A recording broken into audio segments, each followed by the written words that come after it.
Kerap diintervensi, saatnya RI boikot Uni Eropa, Indonesia tolak tunduk pada kolonialisme modern. Pemirsa, Indonesia terus mempertegas, segala bentuk intervensi, dikarenakan Indonesia tak mau masuk dalam jebakan-jebakan, yang telah dibuat oleh pihak-pihak tak bertanggung jawab, yang hanya memikirkan keuntungan sepihak saja.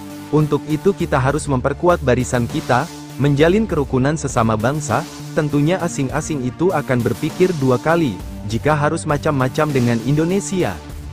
Bahkan Presiden Joko Widodo menegaskan, Indonesia tidak mau dipaksa-paksa, termasuk dalam mengekspor sumber daya alam, yang dapat diolah di dalam negeri. Masa-masa kolonial telah meninggalkan trauma panjang bangsa kita. Kita dipaksa kerja paksa, kita dipaksa tanam paksa. Saat ini kita tidak mau dipaksa-paksa, termasuk kita tidak mau dipaksa untuk ekspor paksa, kata Presiden Jokowi saat memberikan sambutan, melalui program hilirisasi atas sumber daya alam yang dimiliki. Kata Jokowi, Indonesia berpeluang menjadi negara maju, dengan nilai tambah di dalam negeri. Semua itu harus diperjuangkan dalam percaturan politik internasional, politik global, dan juga diperkuat oleh kapasitas internal di dalam negeri, kata Presiden.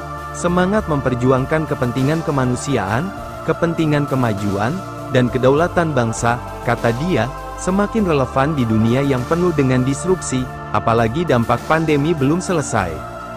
Ia menyebutkan puluhan negara mengalami kebangkrutan, serta jutaan orang mengalami kekurangan pangan dan kelaparan, hingga jatuh ke jurang kemiskinan ekstrim.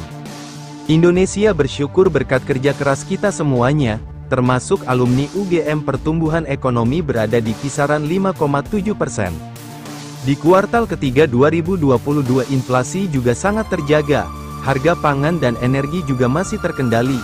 Tetapi kita tidak boleh puas dengan situasi ini, kata Presiden Jokowi, melalui presidensi G20. Kata dia, Indonesia tidak sekadar melahirkan deklarasi, di tengah konflik global sedang memanas, tetapi Indonesia juga berhasil merealisasikan proyek-proyek real untuk memecahkan persoalan kemanusiaan dan perekonomian. Tentunya kita sebagai bangsa yang bermartabat, harus berani menentang segala pihak yang mau mengintervensi kedaulatan bangsa kita.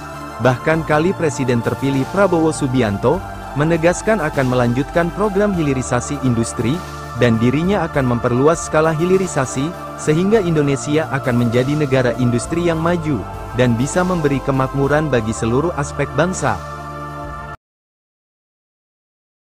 Kerap diintervensi, saatnya RI boikot Uni Eropa, Indonesia tolak tunduk pada kolonialisme modern.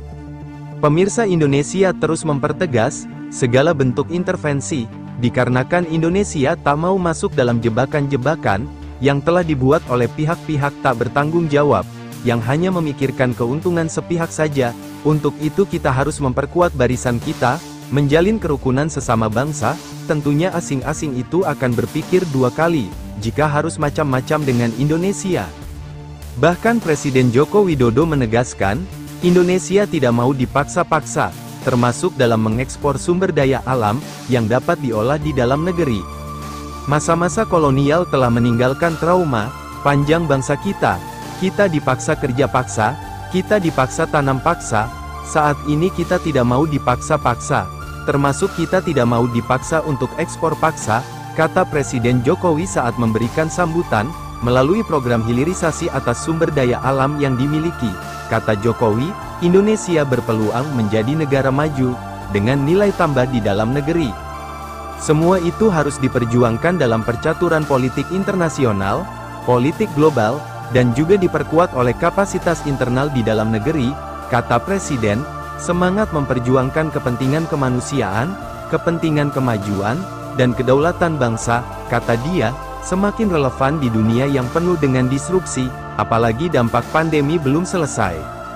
Ia menyebutkan puluhan negara mengalami kebangkrutan, serta jutaan orang mengalami kekurangan pangan dan kelaparan, hingga jatuh ke jurang kemiskinan ekstrim.